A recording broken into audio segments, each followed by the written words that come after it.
Hello, everybody. So, Gearbox finally updated us regarding the future of the DLC, which, if you've been following Risk of Rain 2 at all in the past couple months, you'd know that it's not looking so hot. But before we get to that, there's actually a small patch that is live, should be on all platforms, PC, console, etc. I just read through all of it. The only thing you guys really need to be concerned about is right here, resolved a player-reported issue resulting in the spawn rate of elites being too high after Stage 2.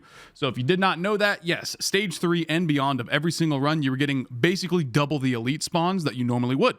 Now, that's no longer the case, which is pretty cool. The rest of these are like survivor-specific things, and there's some multiplayer-specific things. Not really a big deal. Let's get into the meat and potatoes, which is a roadmap that they have for the future. So who knows when these three phases are going to be releasing, maybe like once every month or so. But for phase 1, we're looking at the items and the elite types. So long story short, they're saying here essentially that every single item except for, that's right, the Sail Star, pretty much just needs to be buffed. So who knows what the exact details are going to be, but they do give us a little bit of a teaser with the antler shield instead of reflecting incoming damage, which is, antler tier. We're instead looking at just an increase to movement speed, which if I'm guessing it's probably going to be less than a goat hoof, because why would this item give more than a goat hoof and then give the second line, which gives even more movement speed on top of that? For a common item, doesn't make sense. So maybe this is like 4% movement speed or something, I don't know. But I'm gonna guess that these orbs of energy kind of work like a monster tooth orb, where they're just randomly gonna plop out somewhere kind of near your character. You can steer your character in the direction of the orb, pick it up, and you get even more movement speed and then some barrier on top of that. And aside from that, we don't really have any specifics except for this nice little tier list that they provided us. So we can expect the knockback fin, the bolstering lantern, the antler shield, the Noxus thorn, the unstable transmitter, and the war bonds to get a full item rework. So on the tier of what we just described over here. And then we get significant changes to the Warped Echo, the Luminous Shot, the Runic Lens, and the Long-Standing Solitude. And then here in the balance and tweaks section, I'm assuming there's going to be like any patch notes. You expect like minor changes to items. This is more or less what we're going to get with these ones. Chronic Expansion, Chance Doll, Prayer Beads, Sonorous Whispers, Growth Nectar, Electric Boomerang, and the Seed of Life equipment. And then furthermore, also in Phase 1, they're going to rework Twisted Elites and they're going to rework Gilded Elites. And then in this section here, it seems like they're going to add some kind of skill shot to the reflect the damage of the Twisted Elites, so that just gives you some counterplay. It gives you control over the Twisted. If you don't know right now, when a Twisted Elite spawns, it spawns with a massive bubble around it, like a Celestine.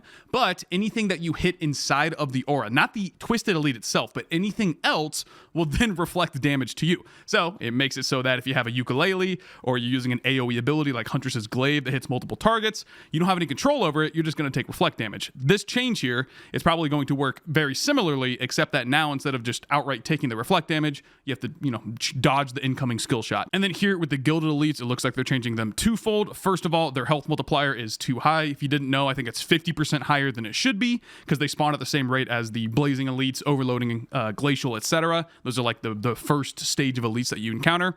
Gilded also spawn with them, and they just have like 50% higher health for whatever reason.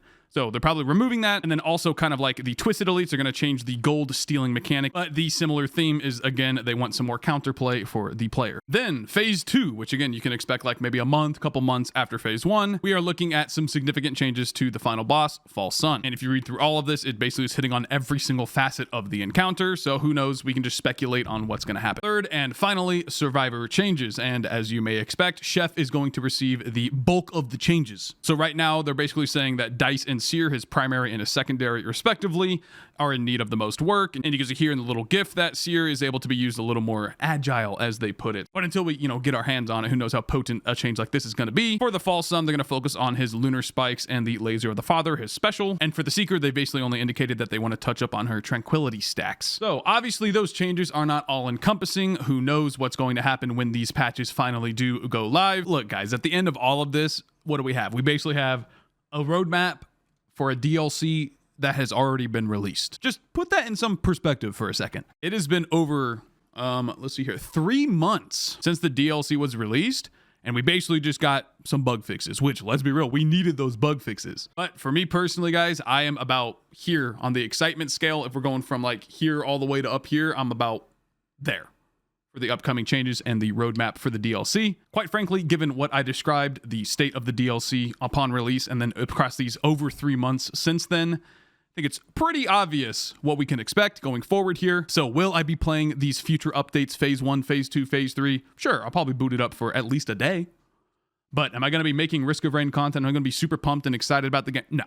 No, just being honest with you guys. No, I'm not. The way I see it is that if Gearbox was capable of giving us top tier excellent content, they would have done so with this DLC. But let me know your guys' thoughts. Am I just being a Debbie Downer over here, being a doomsayer? Let me know in the comments below. Thank you guys for watching.